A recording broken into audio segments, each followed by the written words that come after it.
Mr. Ross Edgley, welcome to the Without Limits podcast. How are we? Mate, I've just spent probably 20 minutes with you and it's like we've been best friends for years. People often, over the years have asked me, do you know Ross Edgley? Have you paths crossed? Do you get him on the podcast? And I think I've been in the same vicinity of you at events and things, but we've never really had any meaningful interaction or conversation.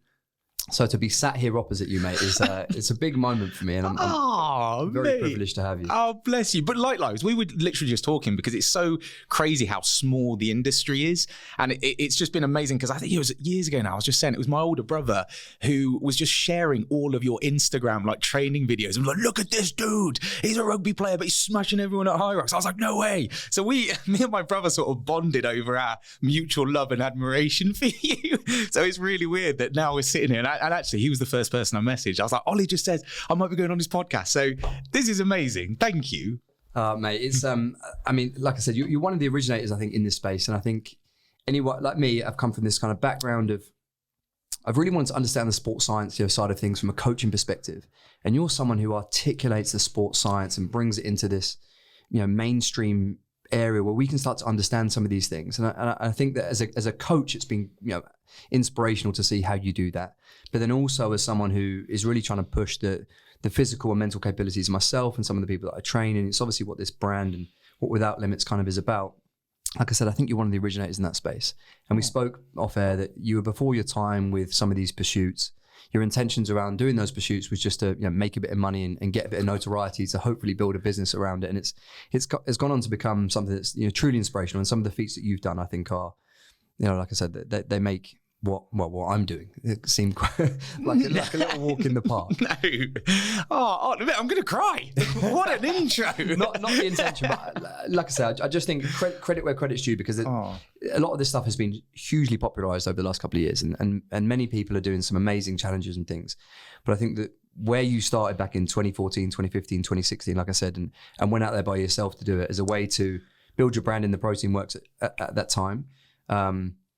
I think is, like I say, it's paved the way for a lot of us. And also from a social media perspective, adopting some of those principles that still stand the test of time today, which is super aspirational, inspirational, a beacon of positivity for what the human body is capable of, and also what the human mind is capable of. It needs that introduction, mate. So thank you for all that. I mean, we were just saying, I hugely appreciate that. I think, as we were saying out there, I was sort of just trying to follow in the footsteps. We were talking about the heroic age of Antarctic exploration, 1800s, when Shackleton, Edmondson, Robert Falcon Scott, there was a race to the South Pole. And it was a sort of similar business model, in inverted commas, where they would turn around to rich sponsors and royal families and say, I need a boat. We're going to be the first person to go to the South Pole. And then when they came back, they wrote a book about their adventures. And what was also interesting as well is I love certainly with the race to the South Pole with Edmondson and Robert Falcon Scott, every footstep was essentially uncovering something in terms of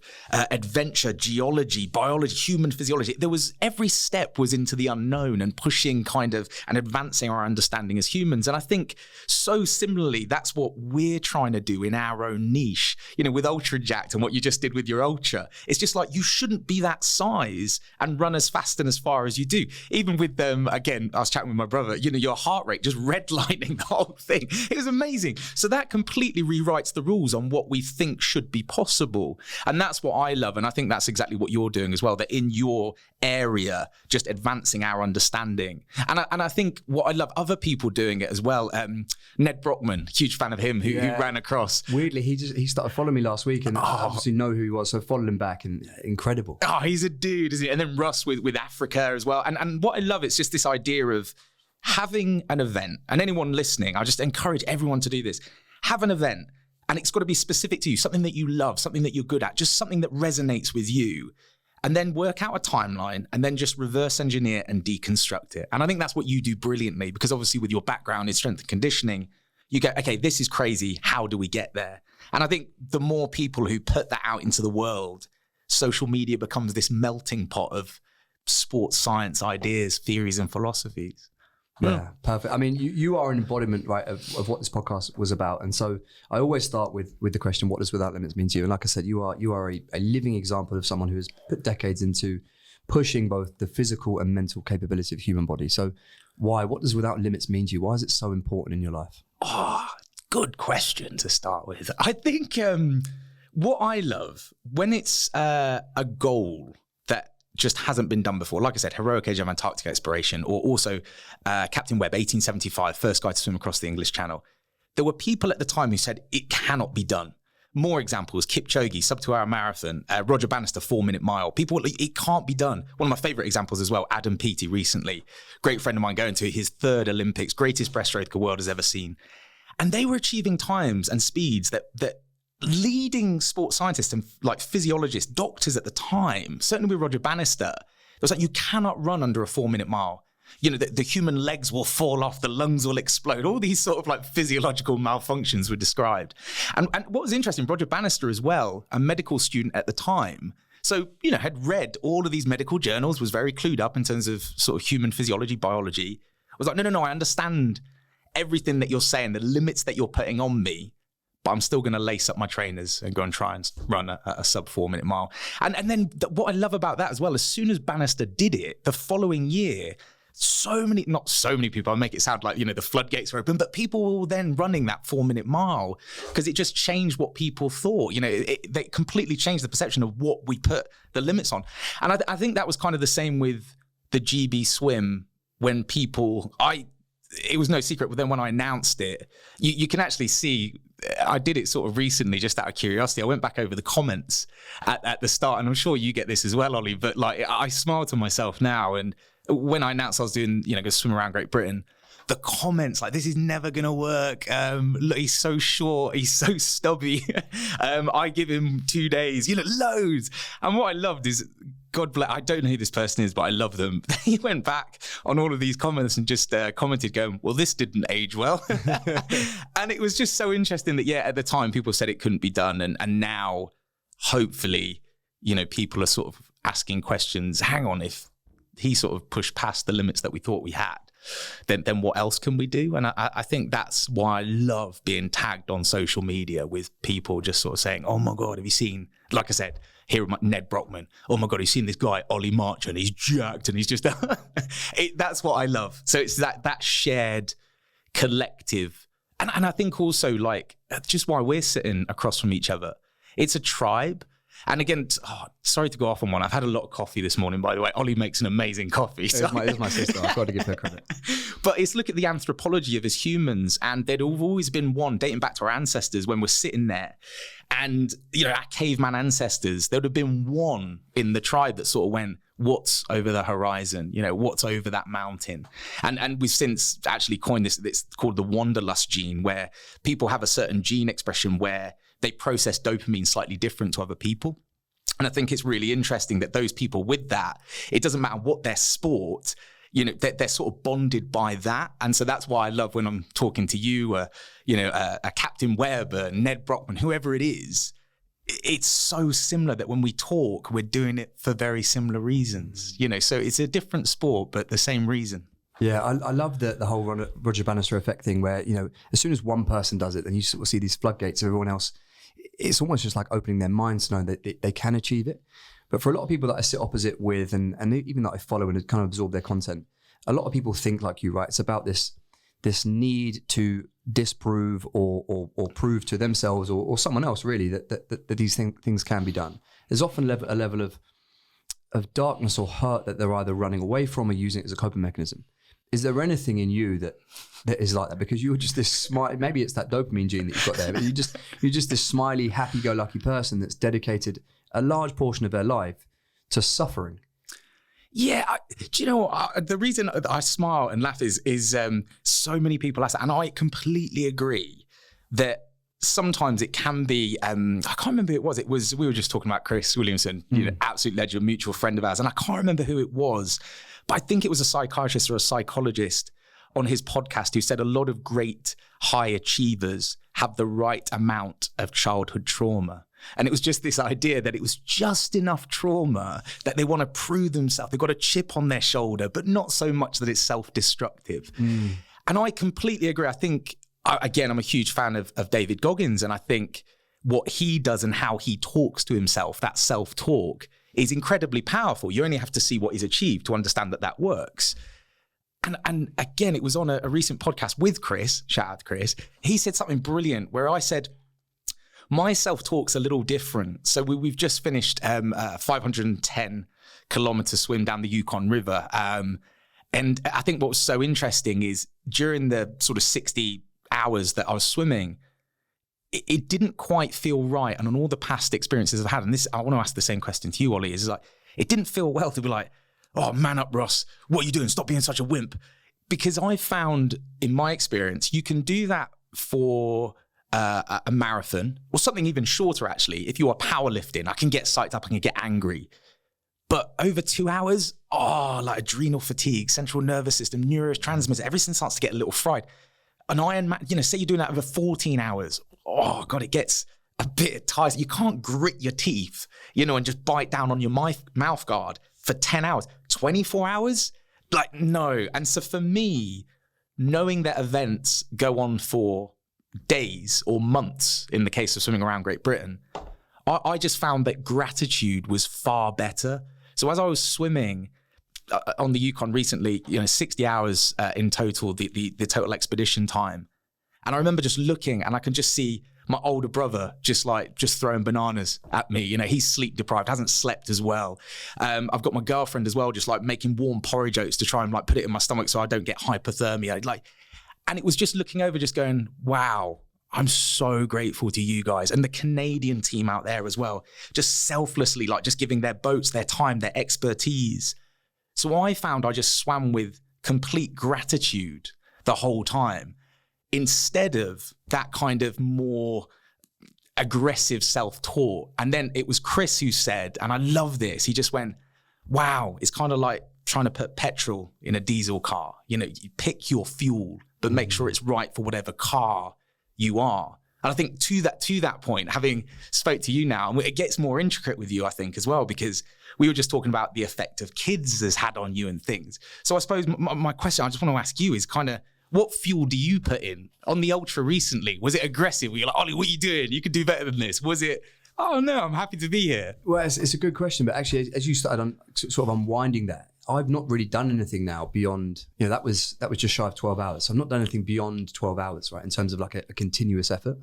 Whilst I'm venturing into this world of ultra endurance events, I'm by no means an expert or have multiple of those under my belt. So in the race, we were talking about the 100K, and you sort of referenced my heart rate. From the get-go, even 24 hours prior, it wasn't the race that I intended, because I fell a little bit ill, and I could see some of my baseline metrics around heart rate, HRV, breathing rate was elevated, but not to the extent where I was like, oh, this is, I can't run, but I was fine.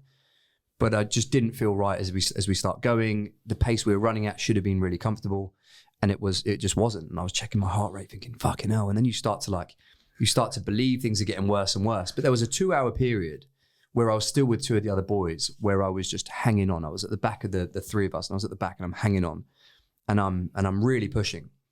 Then we got to about 70K where I just couldn't hang on anymore. And I said, so you guys go. And for about an hour, I was just biting down on the gum shield, so to speak, and just going, just swearing and all sorts of negative talk.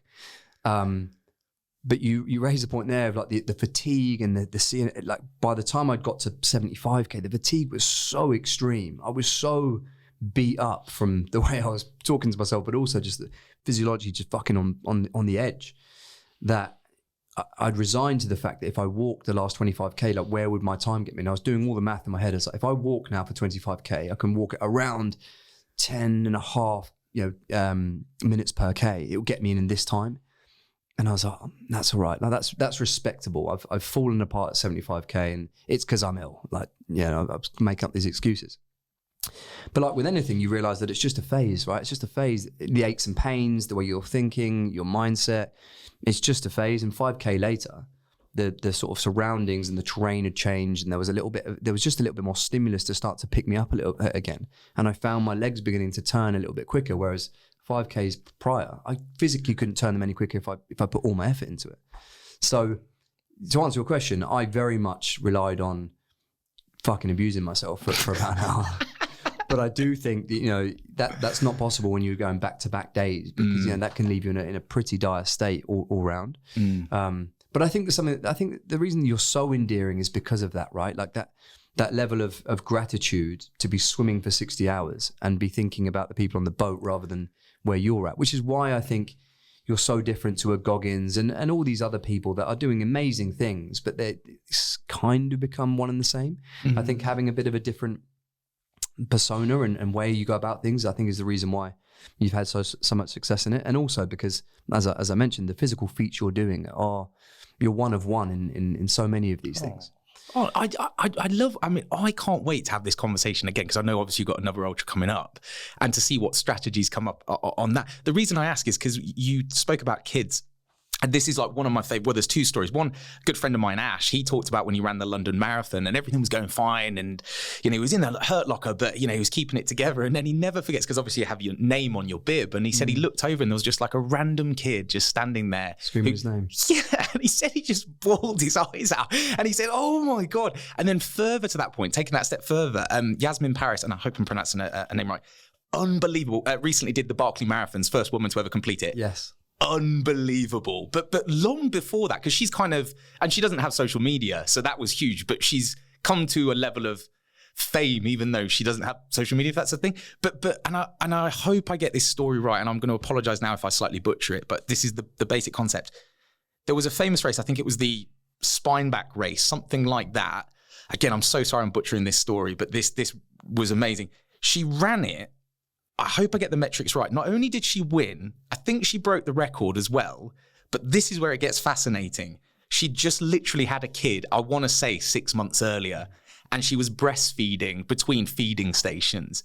And what was fascinating about this on a few levels as a sports scientist and also someone who loves psychology is, one, people were saying, but hormonally, she was primed. Think of, and this is the thing as well, like with people going, a woman running an ultra, but men, higher testosterone. No. She was hormonally primed. It was better to be a woman who's just given birth because her body was like going, sleep deprivation. Nah, we've got this covered. And then psychologically as well, between everyone else is in the hurt locker. She can't wait to get to the feeding station. She's like, oh, where's my baby? Wait, she's breastfeeding, and then just carried on. I think she's amazing. And I think as a case study, I don't think that was looked at more. I was like, that fascinates me.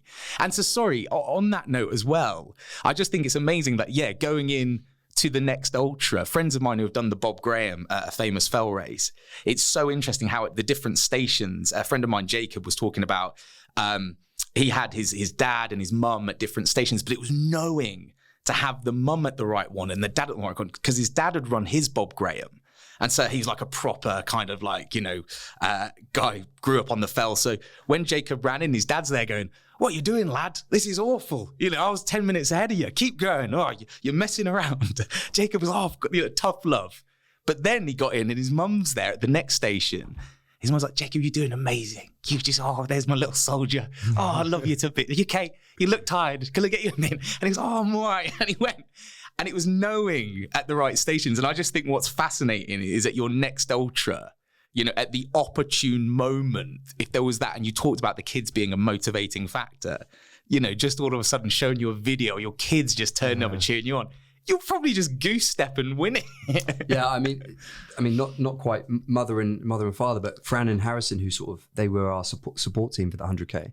It was crazy just how much they lifted your spirits. Even if, I couldn't eat anything during the 100K because my stomach was in bits, but the thought that I knew I was going to see them, and even just the dopamine spike of seeing the boot of their car with all the food and nice stuff laid out. I couldn't touch any of it, but just looking at it and seeing them and just having this relatable voice, it just picked your spirits for another 10K. And actually, the point on kids, when I finished the race, the first thing I did was FaceTime the kids.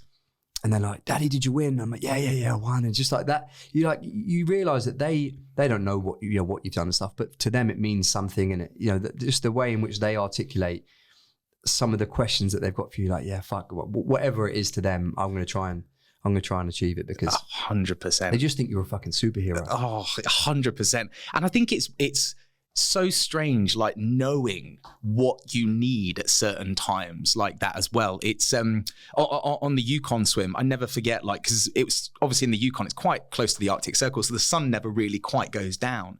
But there was 4-5 hours where the sun disappeared behind the mountains. I was freezing. The water was like 8 degrees, hypothermia setting in, I'm shivering. So just waiting for the sun to come up. And as it came up on that second night, so we've been swimming for 50 hours at this point. It was like Lord of the Rings when Gandalf like comes down the mountain. It was biblical. And I just flipped on my back, was just eating a banana just for 10 seconds. I just let the sun hit my face. And I was like, you have no idea how good this feels. So it's so interesting knowing like what you need and when you need it. And if you can just surround yourself with the right people who know how to push your buttons as well, like you can achieve amazing things. But yeah, you can't do that alone. Like knowing that's so key. We've talked about the Yukon, which is obviously one of the more recent challenges. Let's just unpack some of these challenges and put them into some sort of order, I guess, of maybe just your favorites and why they were your favorites, and also some of the more challenging ones and why they were more challenging. So I'm probably not going to do this justice, but we've got, and in no particular order, we've got the marathon the marathon pulling the car. We've got the Everest rope climb. Oh, yeah. We've got swimming Great Britain. We've got the triathlon carrying the tree. Yeah. We have the more recent ones of the Yukon. We've got 100-kilometer swims. Yeah. We've got strongman swims, channel swims. So there's a common theme here. Actually, first question is, one of the early ones was a marathon pulling a car, which is obviously on land, and it's more around running based or marching, whatever tactic you were using. Why did you pivot from that to then swimming? Because most of these challenges are built around the modality of running, right? Yeah. I think at the time I just wanted to do something, and it was interesting how, for those who don't know, the whole purpose of that, because it was Silverstone racecourse, my friend, who's absolutely fine now, but he was diagnosed with cancer at the time, and it was the Teenage Cancer Trust, who were amazing. And for those who don't know, certainly in the UK, if you're a teenager and you have cancer, you're basically often treated in the children's ward or the elderly ward. So you're almost robbed of your teenage years, whereas the Teenage Cancer Trust build these specialist wards. And we certainly saw that with my friend, and it was amazing. We could go visit him, and he actually wasn't robbed of his teenage years, basically. So the work they did was incredible. So I wanted to do something for them. And my friend was a motor racer at the time. So that's how the contact with Silverstone came around. So I think with that one in particular, it was just me with mild athleticism and just being ridiculously stubborn. I was like, I want to do something. And then someone said, a marathon. I was like, that's been done. Like, no one's going to tune into that. They were like, what about 2 marathons? I was like, there's amazing people who have done many marathons back to back. And then someone went, what about a marathon pulling a car? And I was like, bingo. I'm in. Hold my beer. So that idea actually was quite strange, because it came around where it was like, look, we need someone who's stupid enough to do this. And I was like, I'm in. And I know we were speaking, I think that's, if you can call it a career, that's kind of been something that's happened quite a bit from one of my first sort of media projects, BBC Three. It was a show where they just said, we need athletes to go around the world competing against Mother Nature. So we need you to wrestle bulls in Ecuador, charm poisonous cobras in Bangladesh, wrestle sharks in the Bahamas, take ayahuasca in the Amazon jungle to go through a shamanic ritual. That was weird. And yeah, my name was just thrown forward, so it was, you just need Ross. So I was like, I'm in. What was your sporting pedigree at that point? Well, I've always been a swimmer, and that's what a lot of people don't quite realise. So I was sort of national level swimmer, played water polo, England schoolboys. So I've always been in the water. But I think from, I want to say maybe 13, 14, 15, it was pretty obvious that I'm still waiting for my growth spurt. So, 5'9", 5'10" on a good day. Friends of mine were just going on to achieve amazing things. And, certainly being at Loughborough University, the pedigree of swimmers, they are amazing. I'm so excited this year at the Olympics. But what was really interesting is, like, during the sessions, I was not poetic in the water. I wasn't necessarily, the fastest, the most technical. But one thing I found is I could just suffer. And so with ultra marathon swimming, again, marathon swimming is 10K. But I was like, no, I need something long. Where's the 100K events? And they're like, well, there isn't. And I was like, right, well, that's where I want to be. That's swimming combined with just suffering. And then add in the other. Just going back to the suffering, though, because you mentioned that mild childhood trauma. Is there anything that you're happy to say that I want to choose a life of suffering? Or what? I say suffering in a really, sort of a romantic way. And the reason I say suffering, and I'm going to apologize because I always talk about this, so I've had a lot of coffee, I got off on philosophy, but Aristotle had this amazing term. He didn't believe in happiness. He was like, happiness is weird. He said, you don't have to struggle and suffer. It means you should just be happy walking around in the sunshine and stuff. And he didn't like that. So he coined this phrase, eudaimonia. And eudaimonia basically just means it's happiness, but with suffering and struggling for a worthy cause. Best example is, Ollie, right now, if I gave you £1 million, you'd be happy. Of course you, it's £1 million. You're like, I got £1 million, I'm happy. But that wouldn't be eudaimonia. But if you wrote a book, if you ran an ultra and won $1 million, if you built a business and earned $1 million, that's different. And I know, having spoke to everybody here, you know, the work ethic of everybody here, you're up at 3 a.m, editing, working on things. That's what I mean. At the end, when you earn $1 million, that's not happiness, it's eudaimonia. So it's the same when I swam around Great Britain, when people said to me, were you happy to finish? I really asked myself, I was like, I wasn't happy. It was gratitude. It was relief. And I was like, what is this term? And then when I looked at Aristotle, he figured it out years ago. It's eudaimonia, it's eudaimonic. That's what you're feeling. So I think when people say you like to suffer, I'm like, yeah, but don't think of it in terms of like a bad way. It's Aristotle, it's romantic, it's poetic. You're struggling and suffering for a worthy cause. And so I think that's the thing, that when I say suffer, I'm suffering with a smile. I'm swimming around Great Britain, and I think that was what's so interesting. After 100 days, I had like a beard, jellyfish stings all over my face. I started 90 kilos with a six-pack. I finished 105 and just fat. My legs just like completely just atrophied. And I remember like people, my girlfriend, who amazing, was like visiting me all around the coast, and people, when she was coming back from land, were like, how is he? It's been 100 days. Like, he looks bad. And she was like, I've never seen him so happy. He's having the best time. And I think that's also, sorry, I'm going off on one, but... No, mate, it's such a powerful conversation pre this 270 for me in September, because I'll draw on a lot of this. That's it. At the end, it won't be happiness. When you complete it, won't be happiness. It will eudaimonia. It's different. And I think what's... that idea of suffering with a smile, I think what I love as well is with ultras, swimming around Great Britain, the Yukon, you're just so present. Because you're hurting, you're so present. And that's one of the few times when you're not thinking about the future, the past, you're just so present, putting one foot in front of the other. And I think that's what I loved, that people were like, oh, the GB swim, oh God, your tongue was falling off, you know, jellyfish stings.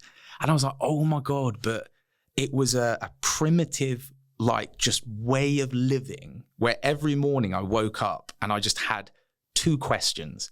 What's for breakfast? How fast is the tide? That was it. That's all I wanted to know. And they'd just be like, it's porridge oats and you've got 1 knot with you. I'm like, it's going to be a good day. And it was so pure. Whereas now back on land, I've got to pay a mortgage. Oh, have I renewed my car tax? Oh, God. Oh my God, I forgot my girlfriend's birthday. Oh, you know, all of these things. But we humans aren't designed to do that. Back in the day, anthropology of us humans, strip us back, and they'll just be like, Ollie, where's the food? You go run an ultra. I'll go find us a saber-toothed tiger or something to eat. So it brings you back to your basic human needs, but in the best possible way. You're such a fascinating character. Let's go back to these challenges. So we've done the marathon, pulling the car, and then I think, I don't know what order it was, but you then climb a rope, the height of Everest.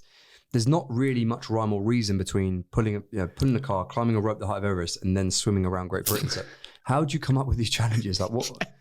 Yeah, sometimes. I think now I'm the one who sort of designs the challenges, but there was a time again with the rope climb. So that was still with the Teenage Cancer Trust, and there was an obstacle race event at the time who said, we're doing an obstacle race in London. And then I was like, oh, so you've got a huge rope? They were like, yeah. And they were doing stuff for Teenage Cancer Trust as well.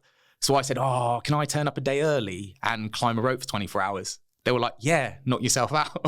So it was that they got something from it. You know, they were like, oh, we're going to have some weird guy making a spectacle of himself, which will, you know, sort of go out to an audience. And so there was that sort of an opportunity that presented itself. And with mild athleticism, I threw myself into it. And I think it's exactly the same, though. I think, you know, as you continue to do what you do, and certainly even now, it's like we need some dude who's jacked, former rugby player who can just run ultras, you know, and they'll go, oh, I know a guy. And they'll just send you. But for me, it was, we need some guy to climb a rope, you know, run a marathon with a car on his back. But now I think it's getting back to what I was good at my first sport, which was swimming. Yeah. So give me the top 3 challenges you've done and just reasons why. Oh, good question. I think third, it was a swim I tried to do from Martinique to St. Lucia. So Martinique St. Lucia is basically sort of similar to the English Channel, but obviously it's in the Caribbean. And I wanted to do a swim with a 100-pound tree attached to my trunks because I was working with Chester Zoo and a lot of, basically they combat deforestation in Borneo and various areas.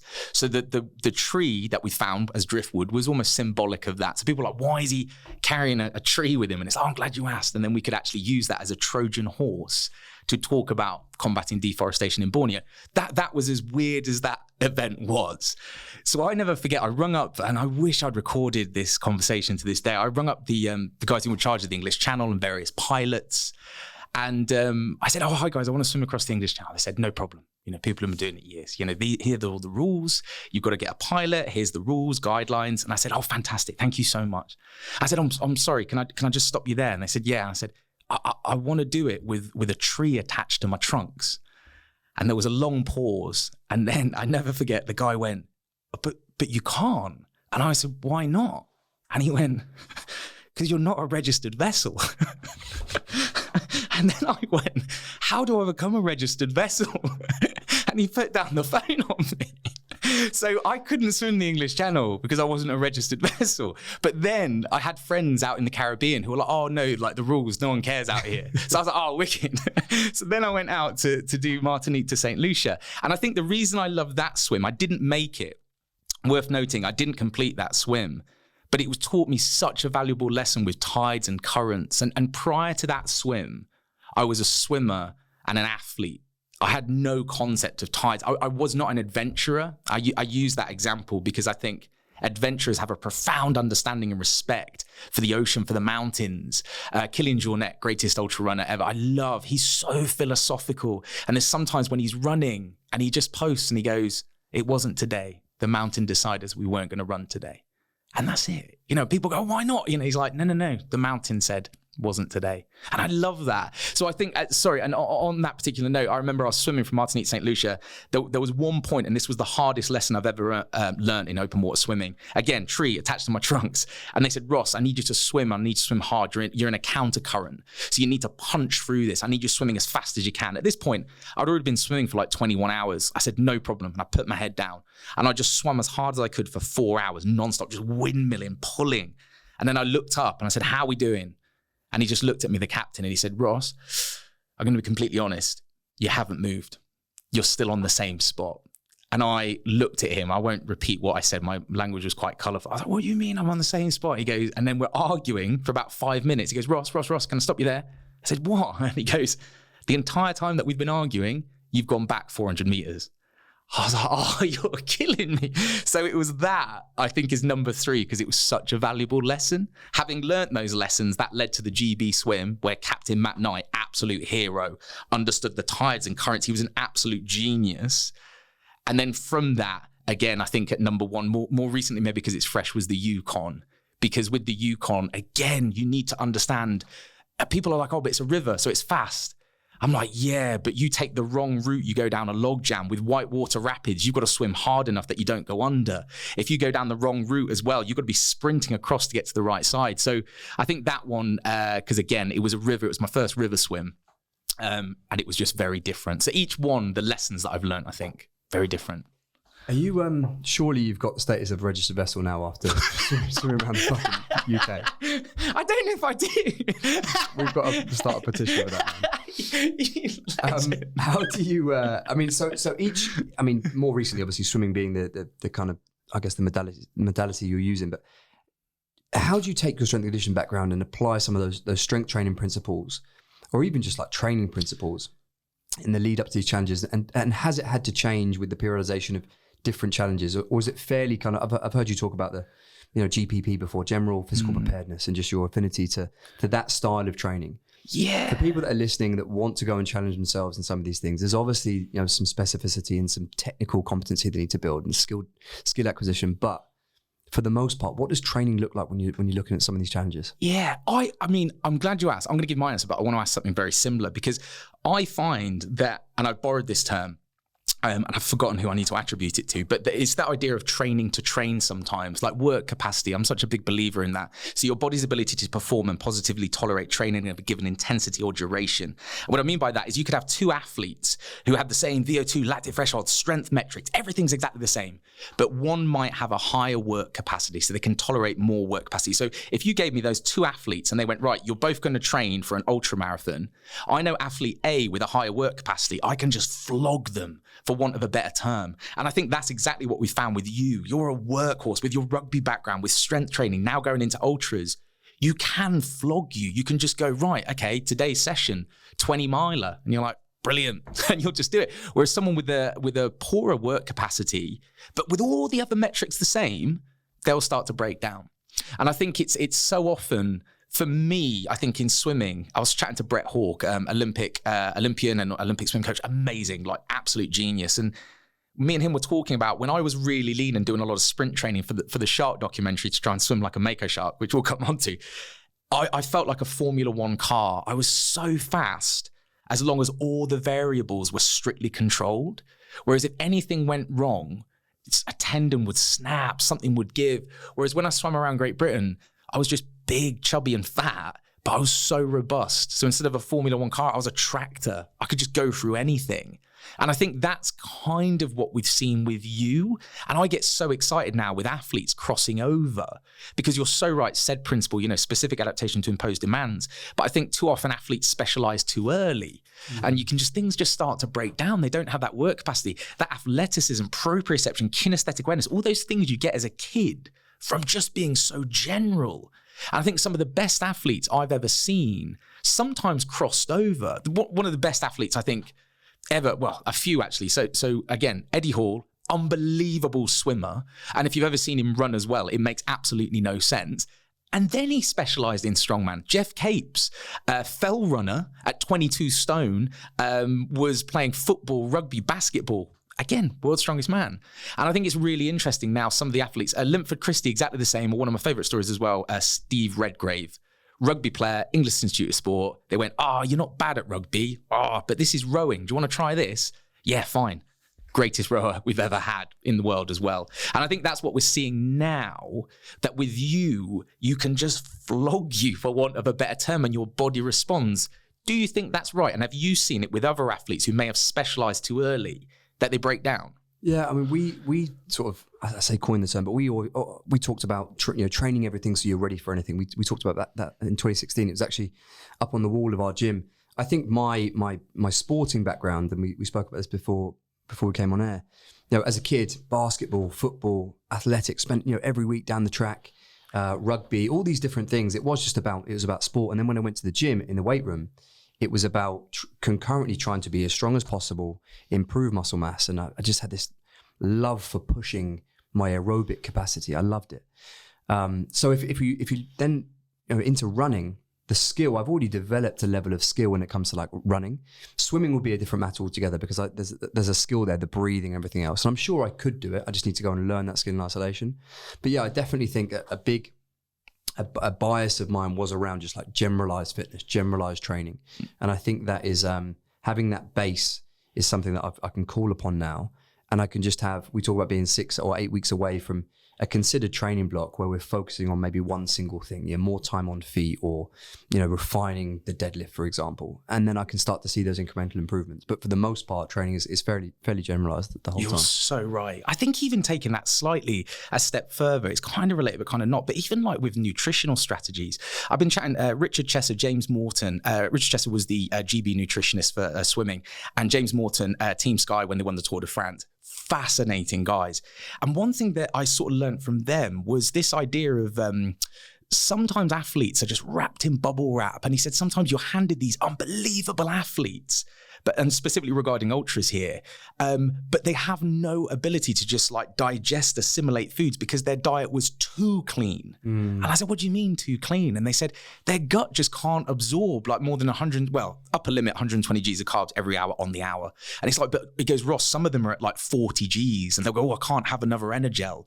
Whereas I'm in the lane next to them smashing donuts because I've just been brought up on my mum's big wholesome foods and, junk food as well. And so I think there's that idea of like specializing too early You think you're doing the right thing, but you're probably not. And then eating too healthy, a very specific diet, you think you're doing the right thing.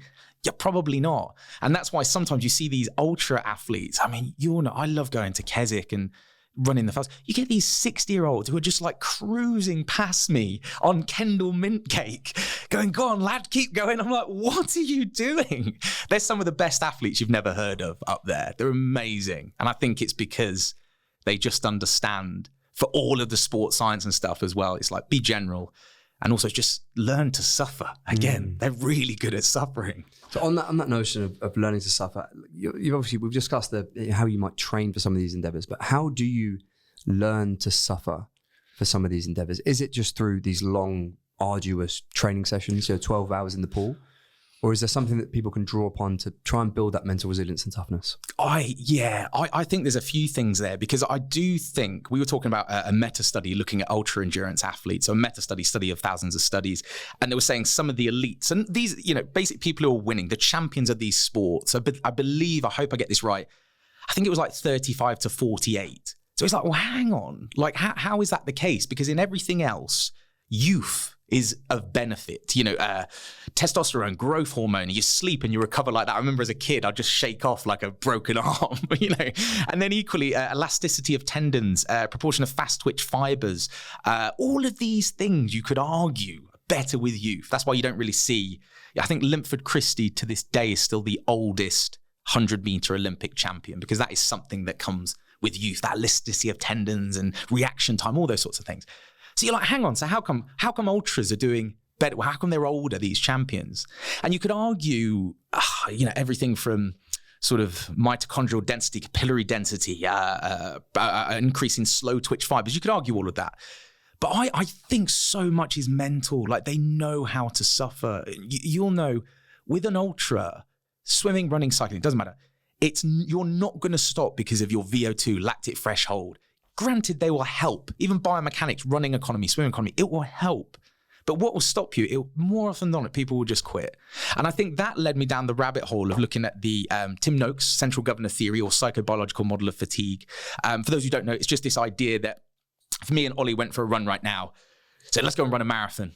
Cool, 26.2 miles, let's go. And then 18 miles, I turn to Ollie, I'll be like, mate, I can't go on. My legs are on fire, my lungs are going to explode. What's happening is they claim that the brain's a hypochondriac, and it's basically saying, woo, Ollie, Ross, we're getting all this biofeedback, muscle glycogen depleted, you're dehydrated, neurotransmitters are completely fried. Stop, slow down, or pull the physiological handbrake. So it's self-preservation, it's a self-preservation mechanism. But then all of a sudden, 25 miles in, we see Ollie's kids.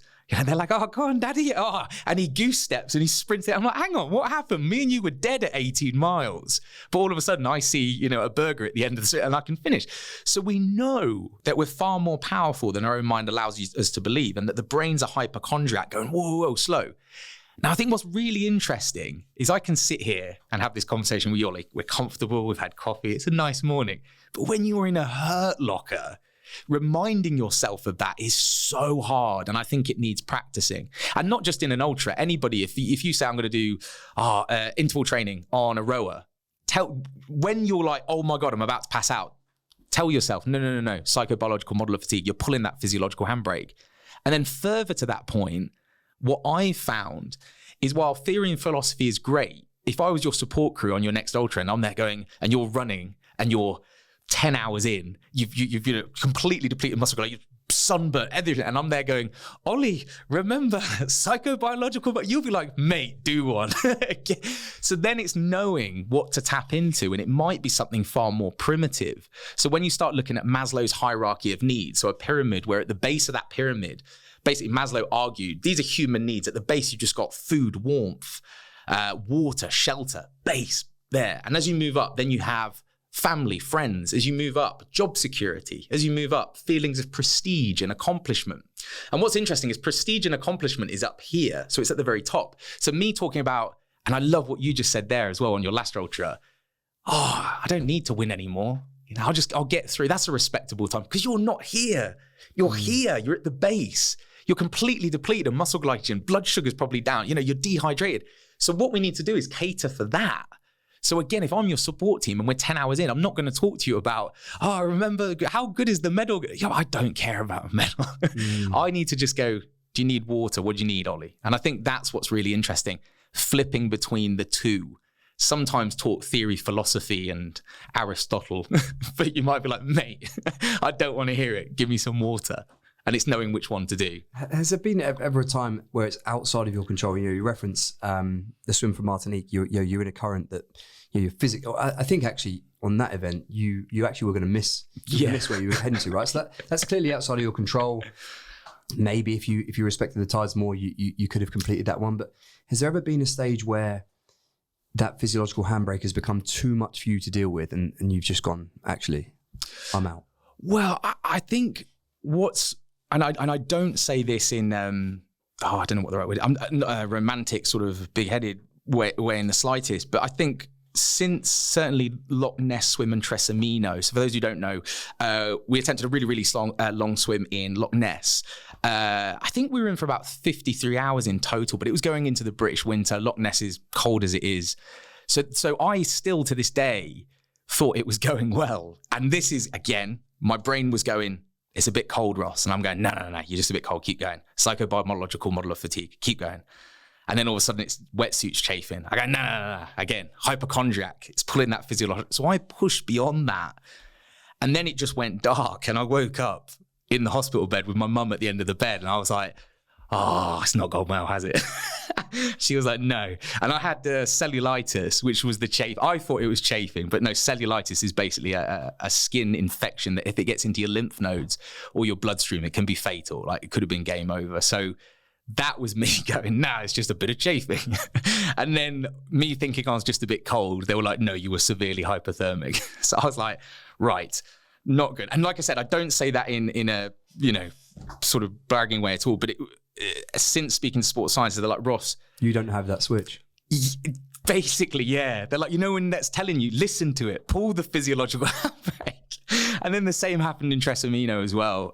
So when we were in Tresemmino, we got caught in a freak heat wave sent from the Sahara. It was an anti-cyclone from the Sahara Desert. I think I've got that right. And it just got silly. The water temperature was crazy. Like, there was national health warnings at the time telling people not to go out. A few people died, I think, because it was so hot. And again, stupidly, I set off. We paid for boats.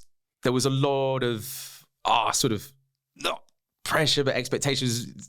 I knew I needed to go or not go at all. So I was like, look, let's just try it. But at the end of that, it was, again, it sounds so weird. Not to say I'm proud of this, but I'm glad to have contributed something to sort of sports science and medical science. But my creatine kinase when I got out was 19,000. So for those who don't know, sort of sitting here with us chilling, not trained, rested, it might be at 50, 100. If we went into a hard workout, it might be at 500. Creatine kinase, basically, if that's in your bloodstream, it's an enzyme that shows that the muscle is breaking down. So you don't want it elevated. If we ran a marathon, it might be 1,000, 2,000. I was told at 8,000, you might have torn a muscle or something's really wrong with your cardiovascular system, that you're ringing an ambulance, basically. And mine was at 19,000. They were just but we've not quite seen this in a living person for a while. So it was really interesting. That was a bit of a wake-up call. I think my girlfriend looked at me and was like, your creatine kinase is never going to be at 19,000 again. I was like, all right, I'm sorry. So yeah, I think it's really interesting that, I've learned the lesson. But where does that leave you now then in sort of future challenges in terms of having a barometer in how far you should and could push yourself, because it potentially becomes fatal for you? No, yeah, and I'm glad you asked, actually. The support team. So in the Yukon, my support team was incredible. I've got my brother, I've got my girlfriend. The medic, Dr. Tom, has been a friend for ages. He was on Tresemmino. He knows me. So I actually, it's almost an agreement where I outsource common sense. I outsource intellect, everything. I'm like, look, I can't trust my own brain. So you guys sort of make the call. And they were amazing. I'll show you the video afterwards. We've got so much footage of the Yukon, and I don't know how much we'll make it to publicly because it was a pretty ropey finish. But I think that was so interesting that they outsource a lot. They'll know, they'll go, Ross isn't quite making sense. That's not quite like him. And I think that's what's really interesting, knowing that I've got that safety net. It's amazing because of the support team. I know I've got that safety net, so I can push it, and they will be the ones. And if they looked at me and was like, no, Ross, you know, you're getting that, then I'd be like, oh, I'm really bad. And I think to that point, when I posted the picture of the Yukon, I had no idea how bad I looked. My cheeks were out here. So when they're going, oh, Ross, you're looking a bit bad, I'm going, I feel great. And they're looking at me. And now I look back at that, I'm like, oh. So yeah. What have you learned about, I guess, about, well, yourself, but human potential and just like the ability for you to endure? What have you learned that is useful in life? I think one of the biggest things, I loved Breaking 2 with Kipchoge. And when they had those athletes that they lined up and they were like, we're going to break this up to our marathon. And they were looking at each of them like, you have an incredible lactic threshold. Your running biomechanics are poetic. And what I loved is when they looked at Kipchoge, they had this huge list. And then there was just a massive column where they openly said, it's just the X factor. It's this ambiguous thing. But we need to put a column because it's something. We just don't know how to measure it. It's that it factor. It's your grit. It's your determination. It's your IQ. I don't know what to call it. And that's what I love, that I think you see it time and again with great athletes across all sports, whether you're looking at, you know, Michael Phelps and his work ethic, it was obscene. Kobe Bryant, Michael Jordan. I don't even know too much about basketball, but I loved The Last Dance. And I think you're seeing it now, you know, with CrossFit, you know, Fraser, Fronin. I love it that there's just this, grit.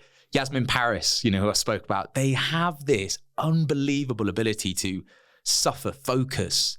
I don't know what you want to call it. And then Kipchoge as well. I'm such a huge fan of him because he's a philosopher. He just happens to run marathons. But the way that he talks about running, you must see it though. Like sometimes people will have every physical attribute with coaching, but also yourself. You'll see that some people will have all the physical attributes. You're like, why are you not winning? But then someone else will just have something, right? Mm-hmm.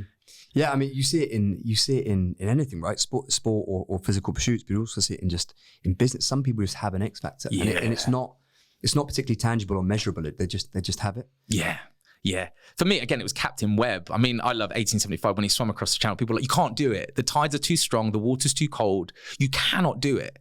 But Captain Webb, and this is the part I love as well, I think it was his brother and his cousin were feeding him beef broth and brandy from the boat, and he swam breaststroke all the way across because front crawl was ungentlemanly like at the time.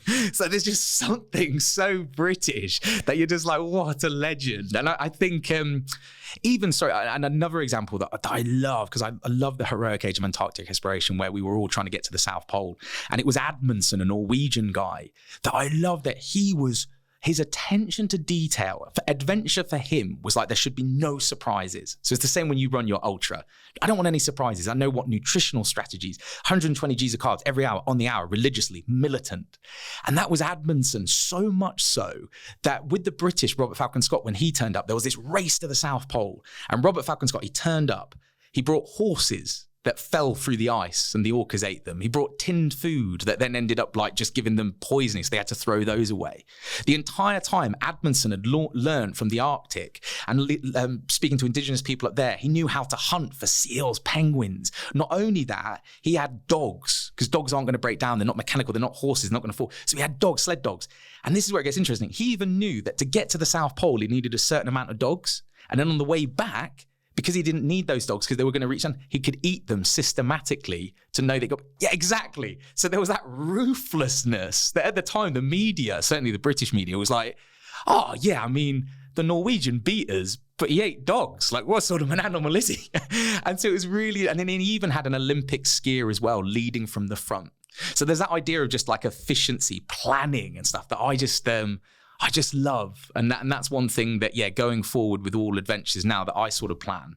It's like I want the efficiency of Amundsen, the leadership of Shackleton, the work ethic of Phelps and Kobe Bryant, you know, the fearlessness of Roger Bannister, you know, and you throw all of them, that athlete, whatever it is they possess, amazing. Does that level of predictability though take away from the essence of adventure in some respects? I think it does. I would rather have that than be in hospital again, you know, twice. And so I love that you asked that. Yeah, that I think on the GB swim, it was crazy that we had the best summer of 40 years. And then even, this is going to get deep now, Ollie, but like even the spirituality of sport And that sounds so deep. I think this is a whole other podcast. But when we set off to swim around Great Britain, I was so naive. And we had the best summer of 40 years. And we were going around certain parts of, the top of Scotland, the Inner Hebrides, the Outer Hebrides. When you go through Skye Bridge, which is the Inner Hebrides, it's slightly sheltered. And then when you come out from under Skye Bridge, it opens up to the Outer Hebrides, which is longer than the English Channel. The waves, just like you getting smashed. And so when we were there, like Scottish, and then even the Corrie Veckan, a giant whirlpool in Scotland. So again, we turned and approached there, and then local Scottish fishermen, just amazing, these old like fishermen, they came over and they were like, oh, beware of the hag goddess. And I'm like, what? And like, the Kelpie will drag you down. So there's these myths and folklore. And I was like, what do you mean the hag goddess? And then you turn up and it's like midnight, pitch black. And then the wind is howling through the Hebrides. And you're like, oh, maybe. I don't want to, So on that note, it was really interesting. We got to certain points and fishermen were coming over to us. Oh, it was amazing. And they would be like, I don't know who is looking out for you, but this is the best summer we've had of 40 years. It's never like this. You're swimming over a graveyard right now. Ships have gone down. People have lost their lives. And so when you're swimming, you are swimming with complete gratitude. And I say this weirdly for something, because I'm not religious. I'm spiritual. I don't know. I kind of ask questions. I'm to go down that rabbit hole. But when I'm swimming, I'm like, and it's just clear. I'm like, I don't know who to thank. Poseidon, Mother Nature, God, the universe. But I want to thank someone. It gets to a weird place. And I'm sure it's probably the same. You would have had events, high rocks, whatever, rugby, going back to your original career, where it's just divine intervention. Something would have happened and you'd just be like, I don't know how I've ended up here. Yeah. We've got this. So you've got high performing individuals, going on a bit of a tangent, but high performing individuals in the world of business that leverage what the human body can do in these physical pursuits to unlock something that they can take back to their business world.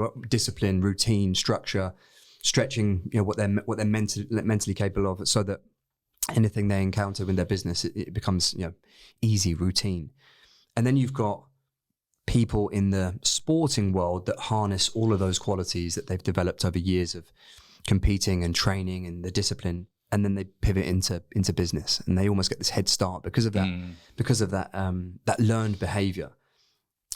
You seem to be someone who, obviously combined your physical endeavors with business, motivations and endeavors, but you're almost like this human test subject that you've kind of given your life to it. Do you see a crossroads of the two things, or do you think you're just on this path of, I'm just going to be at the very front of this thing, just pushing human potential? Or is there a time where you're going to try and use it with more business? I love it. Or is that going on in the background that we might not know about? I think it's slightly going on in the background. Yeah. So like do you know about IGA Guy Philosophy? Yeah. So that really resonated with me when I heard about it. So for those who don't know, your Ikigai is a Japanese philosophy. It's your reason for being, why you get up in the morning. It's made of 4 things. So what you're good at, what you can be paid for, what you like doing, and what the world needs. And it's got to be those 4 things. And I think for me, it was really interesting because sort of recently, I've been so fortunate. This was amazing. Can I talk about the Shark Show, by the way? Cool. Yeah. Oh, you're a legend. So this was amazing. We need to try and talk about everything. So me and Ollie had literally just spoke about this. It's amazing. So it's honestly one of the greatest projects I've ever been involved in. With all of my sporting adventures and everything, it's put me on this weird career path, if you can call it a career. And we spoke to National Geographic and they said, Ross, we want to do something around ocean conservation and sharks. So we want to bring shark science to a new audience. I said, okay, I'm in. I'm keen. I do loads with ocean conservation. They said, okay, we want you to Polaris, jump out the water like a white shark hunts. The ones off South Africa, they like launch seals out the water. I was like, cool, I'm in. They want you to swim as fast as a mako, eat as much as a tiger shark, and turn and withstand as many G-forces as you can like a hammerhead. I was like, this is incredible. I'm in. When do we start? So it's been 2 years now in the making. It's now airing on Disney Plus in America, but also on Virgin and Sky in the UK, and also sort of globally on individual channels. It was unbelievable. I think what I love by that is it was my Ikigai, in that I was like, oh, you're going to pay me to do this. Done. So I'm paid. I love doing it. I'm kind of good at it, but it's what the world needs. And I think that was one of the biggest things, talking to a lot of shark scientists. One of the biggest takeaways is obviously we humans have a bit of a turbulent relationship with sharks, and it can sometimes have negative connotations. Whereas after this, so many people now have come up to me. There's over 500 species of sharks. So when people hear shark, they're like, oh my God, you swam with a basking shark in around the top of Scotland. I'm like, yeah, it's a basking shark. It's bigger than this room, but they're so friendly. We're not on the menu. They eat plankton. So it was just chilling. We were just swimming together. So it's amazing how putting that out into the world, it gives me something to train for, as weird as it was, trying to Polaris out the water. Like I was doing like leg raises with a monofin at Loughborough University. I mean, as you said, you're not being propelled by anything. This is just your own ability to propel yourself out the water. Yeah, which was so weird as well, because it's such a weird form of biomechanics. You have to become, well, on that note, so sharks are 65% muscle, we're 45%. And I love this, Alison Towner, world-leading shark expert, she said to me, Ross, you're a naked shaven ape. You have this clumsy skeletal system, it's you're trying to propel yourself out the water like a white shark that's 65% muscle. And also it has this flexible cartilage, this massive liver that's buoyant as well. So like, it's crazy how you're trying to replicate that. So from a sports science point of view, I was like, this is fascinating. So that's why, again, at Loughborough University, they had my hydrodynamics looked at versus a shark. And they were like, Ross, you're a brick, dude. Look at your head. I'm laughing. I'm imagining myself trying to propel myself out of water and what that might look like. But that was it. And then I think, now we've sort of gone down this weird route where I say I'm almost like a mercenary for strange stuff. Again, I love eating. So they were like, you got to eat as much as a tiger shark. So again, a lot of MMA athletes would have done this, just like extreme weight cuts, where they basically locked me in a heat chamber at Loughborough. I tried to lose as much weight as possible. And then they said, right, now put it back on. And it's replicating how tiger sharks can basically migrate thousands of miles. But because of their unique shape of their mouths, they can just chow down on whale carcasses, turtle shells. And so they were just like, yeah, Ross, again, tiger shark bulk, go. And I put on 22 pounds in those 24 hours, ate over 30,000 calories, 7 litres of custard. Ollie, it was amazing. Just saw it up. So yeah, it's really weird now, like I said, how I've entered this sort of strange area where someone's like, we need someone to be a human guinea, but make a sporting spectacle of themselves, to use it as a Trojan horse to bring shark science to a new audience. And I'm like, I'm in, hold my beer. It's so great seeing how excited you are about these things. I want to touch a little bit more on the specifics of training and nutrition, because a large portion of this audience are fitness folk, right? That you're someone who you can evidently tell you've got a large portion of muscle mass. You're also someone whose body composition and visibly changes a lot based on the demands of the challenge that you're taking on. We spoke about general physical preparedness and just the ability to tolerate or build work capacity, but your background is, I mean, we haven't actually touched on this hybrid athlete thing. I would consider you as someone who probably pushes at both ends of the spectrum, and concurrent training is probably at some stage in your training journey been a big part of it. What's your kind of thoughts on concurrent training, training for strength and hypertrophy alongside, endurance? I think absolutely needed. I think sometimes strength training and endurance is almost a dirty word. And that's why I think a lot of people, again, started the GB Swim, were like, what right does this guy... People sometimes call me a bodybuilder as well. I was like, I've never bodybuilded before in my life. I've never been on a show or anything. It's really strange. But again, I think humans like to put people in, pigeonholes and stuff. Nassim Taleb, one of my favorite authors, he said, as humans facing limited knowledge always resort to prescribed ideas and narratives. So it's just this idea that I just want to see and just go, big bicep, bodybuilder. And it's like, no. it would almost play with the, human psychology. Go, no, he's not done an ultra. And I think that's one thing that I quite enjoy sort of playing around with. But two, I think, what was weird actually, and they haven't used it, I'm gonna have to show you a video of this afterwards, but my MRI, for instance, came back when I did the shark show, and this was fascinating, that they found that I had a proportion of fast and slow twitch fibers. But what they found is, obviously, for those listening, so you have fast twitch fibers, which are strong, powerful for sprinters. That's why sprinters look absolutely jacked, one of many reasons. Whereas ultra runners, they have more slow twitch fibers that are smaller in diameter. That's why they're slimmer, and lean. And they said, what's really weird from your MRI is your slow twitch fibers are actually hypertrophied. So they're actually larger in diameter. And it does happen. You can think of cyclists, they actually have a hypertrophy of their legs, even though they've got predominantly slow twitch fibers. But you'll notice it's kind of mainly in my triceps because of swimming. So that's what's weird. Whereas I think a lot of people go, Ross is jacked and he's a strength athlete. I'm like, is actually I'm a ultra endurance athlete whose slow twitch fibers have hypertrophied. So it's a really strange adaptation, which was kind of nice to hear in some ways, because I sort of went, that makes a lot of sense. Whereas for so long, I was made to feel that I shouldn't belong, in certain events and stuff. And then even when you look at that mass, I think this is, again, going back to the shark documentary, when you go, you shouldn't be able to do what you do because you're too big. I'm like, well, look at the animal kingdom. The white shark does a pretty good job of swimming despite being 1 ton. And then even with the white shark, what I love is their speed and their power is insane. But then they'll migrate, certainly one's Australia to New Zealand, over 1,000 miles. So it's really interesting in the animal kingdom, this concept of a hybrid athlete. A white shark is essentially Usain Bolt in terms of strength, speed, and power, but Usain Bolt then saying, do you know what? I'm going to go and run the marathon and go and winning that at the same time. So I think it's really interesting, that the animal kingdom concurrent training is absolutely needed. And I love Robert Hickson's theory in molecular biology and this idea that if you are training for too many things at once, you dilute the potency of the stimuli. I think that's absolutely right. But I also think slightly the concept of a hybrid athlete is a relatively new thing, whereas you'll understand this, Ollie, because I know we're a similar age. But back in the day, I'd never forget Johnny Wilkinson when I was at Loughborough University, just doing one-arm pull-ups. So you wouldn't go over and go, hang on, so is he a calisthenics athlete? Is he a hybrid athlete? It's like, no, he's Johnny Wilkinson, one of the greatest rugby players ever. And I think that's really interesting that you see that, but now it's a bit of a sexy term, whereas back in the day, I think rugby players were a great example. You just see a lot of guys who were hybrid athletes. I would have just called them athletic. It's, it's quite strange. Yeah. Do you ever in your training regime look to at this stage of life, and also, what you're using, I guess, your training for to complete the challenges, do you ever look at some of the strength metrics? Are you looking to get stronger?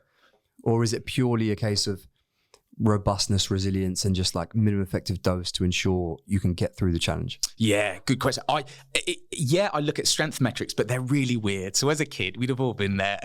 Would you bench? Would you squat? We've all done it, like, absolutely. Whereas now, what's really strange is I'll be like, what's your, I don't know, what medicine ball are you using for eccentric external rotation? You're like, what? So there's these metrics that are so specific and important to me. And I think what's weird on that is, just this idea of, especially in ultras, but especially ones that are going over months. So that's probably even beyond an ultra, like the GB swim. It was going to be a ligament or a tendon that was going to break down. And there was lots of friends of mine, amazing Olympic swimmers, who were like, you don't understand, it's not swimming anymore when it goes over months, because it's not, have you got a 2-beat leg kick, 4-beat leg kick? Are you no, are you just stubborn enough? And is your body robust enough to not break down? And I think that's where it gets really interesting, that a lot of my strength training is purely just strength prehab to make sure that nothing breaks down on a 56-hour swim or 157-day swim. And that's what gets really, but then further to that point, with the Yukon, this was really interesting. I knew the water was going to be about 8 degrees. And this is purely anecdotal at the moment, but basically, and it's sort of similar with sharks as well. You've got basically, sharks can be regionally endothermic. And what that means is certain sharks, like basking sharks, white sharks, can basically heat their body up because they've got so much muscle mass. It heats their body up and then the blood gets sent around. So they're essentially like a radiator. They're generating heat. Take that as well. And what I've seen, this, like I said, this is not proven at all, but with ice swimming, a huge thing in ice swimming is to swim an ice mile. So an ice mile is like the pinnacle. Like, people train for years. It's amazing. Sometimes people will put on body fat because that's insulating. But what I found, and shout out to the Stoltman brothers, I went up to Scotland in Invergordon, and I've never seen anything like this. I got in, and I'm pretty good in the cold. I've done ice miles and stuff. I got in and we're just playing around. We're not swimming. We're kind of swimming a little bit. We're just mucking around. We're doing like backflips in the sea. I think the water's about 6 degrees. So it's not quite an ice mile, because an ice mile is anything below 5 degrees, but it's cold. We're in there, I think, for an hour, a bit over an hour. And I got out and I immediately, because you get what's called after drop, which is essentially where the core temperature, all the blood basically goes back to your core and you can start to feel a bit lightheaded. So I put on a dry robe and a woolly hat and I go like, Luke, Tom, do you need your dry robe? Luke and Tom got out and they're steaming like a bison, and they went, oh no, Ross, I'm just going to cool off. I'm a bit hot. I was like, oh my God. So it was this idea that they had muscle mass, which is thermic and generating heat, but they had the body fat that's insulating at the same time. So I've never seen, and I don't think they exist, an ice swimmer as big as Tom Stoltman and Luke. I mean, Tom was 190 kilos, I think, at the time. That swimmer doesn't exist. But I said to Tom and Luke, I was like, it's so weird. You could do an ice mile even if you breaststroked it across. Like, you're not actually swimming. I said to Luke, Tom, you're so tall, you could walk it, like just on the bottom. And that was really a bit of and this is completely unproven and purely anecdotal, but going into the Yukon, I actually really bulked up. And I think you're seeing sort of like a residual effect. I'm quite sort of large at the moment and carrying body fat. But it was so valuable when trying to generate heat, because I had that muscle to generate heat and the fat to insulate it. So sorry, yeah, that is very much inspired by, like I said, sharks, and then weirdly, the Stoltman brothers. Yeah, I mean, so you referenced the way you're looking now. You are someone that does, I mean, maybe it's just the fitness industry, right? And the brands in which you've been associated with and the circles in which you kind of move in. But you are someone that, for the most part, looks like a bodybuilder to the untrained eye. Is there anything special that you're doing from a training standpoint, nutrition standpoint? Or is that just, you've always just looked, 5'9", 5'10" with a lot of muscle mass, you're always going to look slightly abnormal to in the endurance world? I think it's exactly that. Yeah, it is exactly that. That I think even people are so underwhelmed when they meet me because they just go, "You're so short." So I can relate to this. But I think it's exactly that. I think, being very fortunate to have worked with some amazing photographers, brands and stuff like that, you'll know, and full transparency, you can take an amazing picture. I get people like, oh my God, Ross is a unit. And then they see me in real life and they're like, oh. And also what's interesting is like my muscle mass doesn't really change. Again, sort of throwing back to the slow twitch fibers, that hypertrophy. It's just my body fat. And it's amazing how, and I love Ryan Terry, great friend of mine, just obviously won Olympia, like absolute legend. Learning from him about like just the illusion of aesthetics. He's amazing. I mean, obviously he's the greatest in the world, but just illusions about showing your waist. And so I've never done bodybuilding. I have no intention of doing it, but I love, and I find a fascination where Ryan, off season will be like looking at himself and just go, that left tricep needs shaping. I'm like, what are you doing? It's fascinating. He's amazing. Yeah. You've touched on endurance athletes coming to their peak between 35 and whatever 40 it was. So maybe this question's a little bit, maybe my thought process in this is probably the wrong one. But as an aging athlete, right, 38, and it's something that I'm very conscious of. Like, what can I legitimately do that is uncomfortable enough where I'm like, there's a bit of an unknown, but it also plays into the strengths or potential weaknesses now that you have as someone who's getting older. Yeah. Do you see age, because you mentioned some of these challenges now require strength, power, elasticity, endurance. Some of these things don't lend themselves to someone who's 38 years old. So what do you see as, for the people that are listening that are aging, what do you see as the things that you can lean on that can try and preserve your ability to still perform at the highest level with some of those attributes that naturally with age start to decline? Yeah, I love this. And I'm sorry, I'm going to go off on a tangent. I'm going to keep this quite short. With the Olympics coming up, I am fascinated by the 50 freestyle, both men and women. But there's a guy, Cam McAvoy, and for those not interested in swimming, I'm going to apologize, but his story's incredible. So basically, the golden boy of Australian swimming was amazing.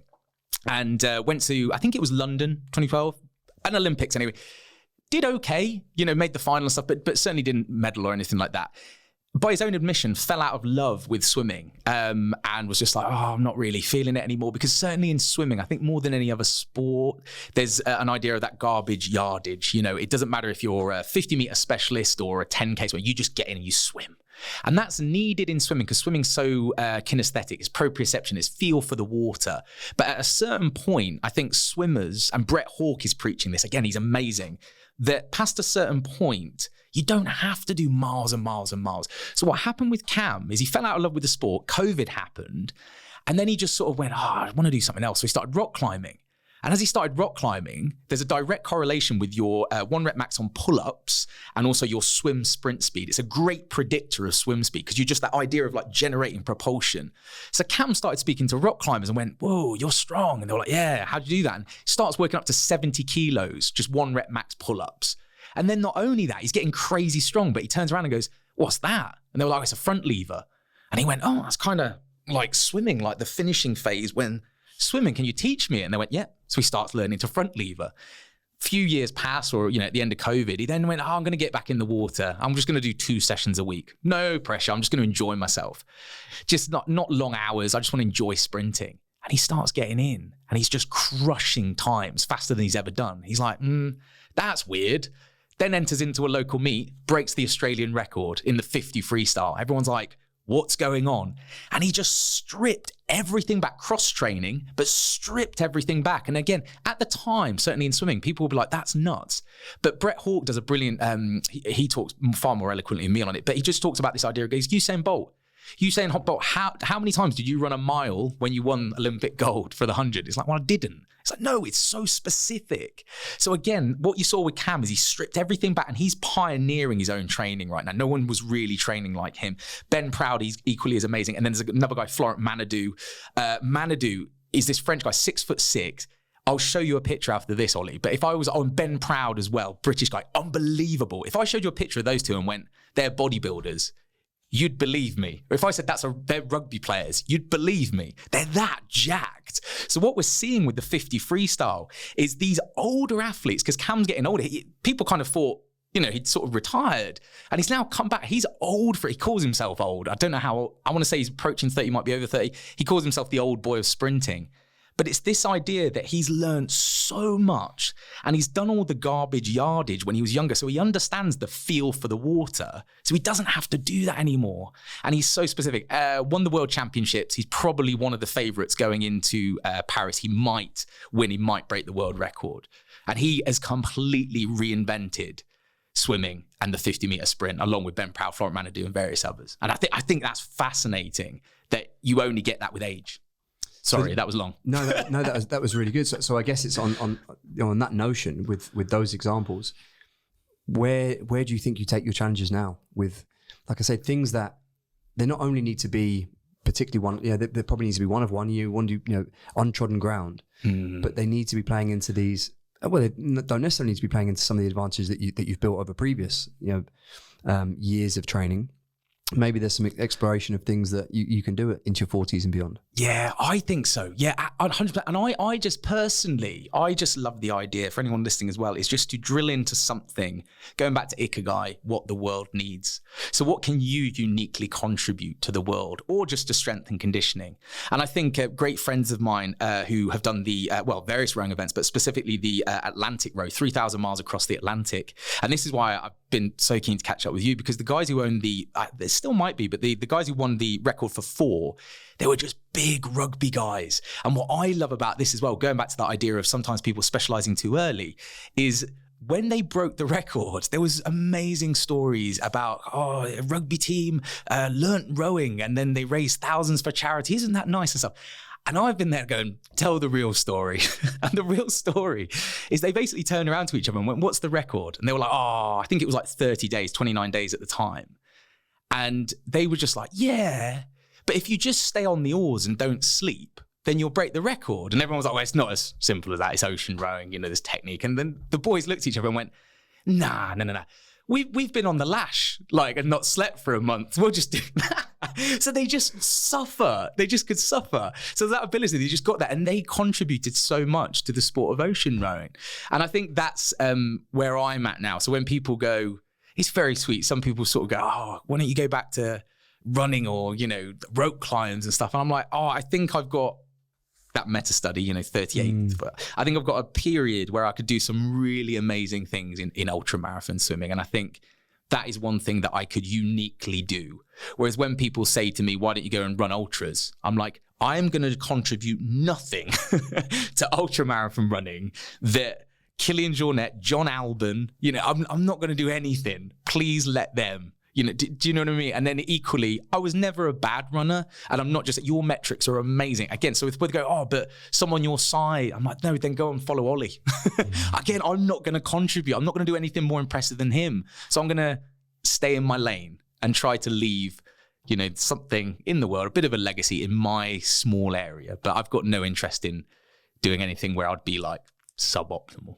How does this, because it becomes quite conflicting now with your sports science background versus anecdotal untrodden ground, how does that play into it now? How much do you lean on your sports science background and the evidence and the data versus just going, fuck, I just need to fuck around and find out. yeah, is definitely the case. And I think for me, sometimes it is science-backed, but you're taking ideas that just have never been applied to swimming ultras. So that's why I love speaking to James Morton, because again, Team Sky, Tour de France nutritionist, he's just bringing us, I've never considered that. So with the 120 Gs of carbs every hour on the hour, he was like, yes, you can't force any more carbs through the system. But what about MCTs? We can layer just 10 grams of MCTs, but we're going to have to train your digestive system to do that. Because if you try to load it too quick, you'll just shit yourself. Sorry. You'll just, soil your wetsuit. I was like, right, cool. So it was learning that. But then equally, James was fascinating because while we were talking about like nootropics, the timing of caffeine, on a long swim, he was just like, we just trick your circadian rhythm and just like, you come to the boat and we pump light into your retina to try and trick your circadian rhythm to go, oh yeah, actually, it's not dark. I shouldn't be asleep. So there's things like that. And then even speaking to, in terms of psychology, this is what I loved, is then just going to places, because again, being at Loughborough University, it's a melting pot of sports science genius. And I can sit there and speak to Adam Peaty, his coach, Melanie Marshall, she's incredible, Daniel Whiffen, who's going to do amazing things at Olympics. But no one can tell me what it's like to swim for 2 days non-stop. So that's why I'm at the Royal Marines down in Lympstone. And I'm going, guys, like, how long have you not slept for? And you just get these insane stories. And I love the Royal Marines. They're so modest. And they'll just sort of put their hand up and be like, oh yeah, 4 days when I was under enemy fire and just, couldn't stand up because they were just shooting at me. And they say it so casually. And I'm like, what? Right, I need to speak to you. And that's where you learn. So I think it is, uncharted territory. But if you speak to the right people, it's just been done in other fields. Oh, mate, we could keep going. I fucking love all of this. I want to round off with something that's a little bit on a tangent, but we touched on it pre going on air. This idea of sort of social media now and the ability to, because back then when you reference those first swimmers or even those people racing to the Arctic, there was only a couple of people daring to do these things. So when you heard about them, it was national news and everyone would hear about it. Now it's very difficult because there's so many people doing some great challenges and for great causes, worthy causes. But it can sometimes, the real pioneers and the people out there doing it, like I say, for the first time or really pushing the envelope in stuff that's not been done before, can sometimes get lost in social media and the world we kind of live in today. So what is your kind of thoughts on the effectiveness now, obviously from back then in 2016 when you were one of the first people to do this, amassed a big following for really worthy causes, going back to the IGA, compared to like now where, you went and did the Yukon without any publicity and just did it for kind of for yourself or also trying to maybe get exposure off the back of after doing it. It wasn't this big build up towards it. So how do you see that landscape kind of playing out? Hard, I think. I think initially, and actually to that point, it's a little bit of a pet hate actually, that sometimes I see insane athletes who just aren't getting the credit they deserve. It's existed for a while. I talk about fell running quite a lot. Or people going and crushing Munro records in Scotland. I'm like, how does nobody know about this? It's insane. But then somebody with a social media follower is, so it's weird how you've almost got to play the game, and I think some people have friends who are insane athletes, like I said, the best athletes you've never heard of. And I'm just like, they just need to stop actually. And Chael Sonnen, I love the UFC, and I love Chael Sonnen, and he talked recently, and he was just talking about so many UFC fighters. And I think UFC is a really unique sport like this, because he said they're working on their jab, their BJJ, their takedown defense. They need to be working on their PR, their social media, because that's going to get you the fight. And as you know, Chael Sonnen talked himself into 2 title fights with Anderson Silva and 1 with John Jones. And it's like, was he deserving of that? I don't know, but he was amazing at talking, and he made you want to tune in. And I think social media in these sorts of events, it's a little bit like the UFC. It's not a meritocracy. With the Olympics, it's just like, did you run the 100 meters faster than him? Yes or no? Don't care how you did it, how many followers you have. Did you get from there to there? Whereas with an idea where it's just an event that you're creating, it's a bit like the heroic age of Antarctic exploration, you need to get people to care. And I think even on that note, actually, Roald Amundsen, first guy to get to the South Pole, went on to achieve amazing things, crossing the Northwest Sea Passage, pioneering Arctic exploration, amazing. But he kind of felt that he didn't quite get the attention that he deserved, because depending on who you believe, but there's a brilliant impartial study that was talking about the British media at the time. And although our guy, Robert Falcon Scott, didn't make it to the South Pole, the British media were like, oh, but Adamson ate his dogs. That's ungentlemanly, like, you know, and they were really trying to big up sort of, you know, our guy to go, oh, but he failed, but heroically. At least he failed the right way. You know, so sorry, I think it's been going on for years. That happened in the press. Now it's happening on social media. And it's just human psychology. It will exist for as long as we're going, just in a different sort of medium. And I think, like I said, there are some amazing athletes. And sometimes I try my very best to actually just use my platform to actually celebrate them, because I'm like, more people need to know about them. Who does give you inspiration then in that space? I think there are unbelievable people like Alex Honnold, Kilian Jornet.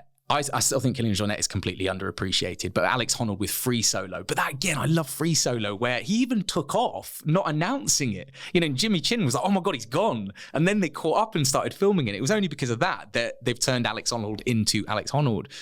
But I think people have existed like that. Again, I love David Goggins, but there's also like some amazing British guys. For anyone who's been down to Lympstone, I've been fortunate enough to go down there a few times now and train with them and just learn from them. And you walk through the officers' mess and there's these huge like oil paintings. And there's a guy with like a mustache and he's like standing there. And when you read at the bottom what he did, it'll be like, oh, no, this is Colonel Marchon. He broke out of a prisoner of war camp with a spoon, fought, ran across Russia, swam the English Channel and was back for breakfast. And you're like, how does no one know about this? So I think it's, and then sorry, to that point, I think this is really interesting. It was a friend of mine, I think he borrowed it from somewhere. I think America do a great job of celebrating their champions. I think Australia do a great job. I think England, we're still quite, and you look at the history of sort of British athletics, even the Olympics, it's an amateur ethos, you know, that it was very ungentlemanly, like, you know, to, even in the Olympics, to train, you'd be frowned upon. If you had a coach, that was even worse. It was like, no, this is the Olympics. You turn up and just give it your best. You don't train for it. And it's like, that's almost cheating. It's weird. So I think now with British athletes, we need to become slightly more, I think, American, Australian, South Africa, when they won the World Cup, oh my God, I couldn't have, obviously I wanted England to win, but and I said this to friends of mine who were South African, I was like, it made me happy watching the celebrations back home and what it meant for South Africans. And so, sorry, I think, some of the best athletes I know are insane and they need to work on their social media, dare I say it, because then that will allow them to probably do more things. Yeah, I mean, it's such a great point. Jen's my business partner in the gym owner stuff here. He's South African, and you see what it means to those guys when they're watching it, and you almost want to adopt. You almost end up supporting them when you're not playing England, because you want to get that feeling. Yeah, and I just think it's an important message for people, both athletes in this space around their own PR and kind of marketing, because as you said, your experience was as a PR and PR and marketeer pre going into all this stuff, and I think it's part of the reason why you've become so successful. But I also think it's because what this last 90 minutes has taught me is just how genuine you are, completely unique when it comes to the level of physical and mental kind of capacity that you have, but also the gratitude in which you show for the life you've been afforded. So, mate, this is definitely going to be a V2. I can't believe I'm 36 and I'm only just properly meeting you. I feel as though we've got lost time to make up on. But mate, I completely appreciate you coming in, being on the podcast, and I look forward to watching how the future unfolds. Ollie, you legend. Likewise, mate. Likewise. I can't do this. Is going to be more anyway. You make amazing coffee, so I'm just going to do stupid swims and then just come and catch up with you. We'll make it a tradition. Thank you, big man. You're a legend.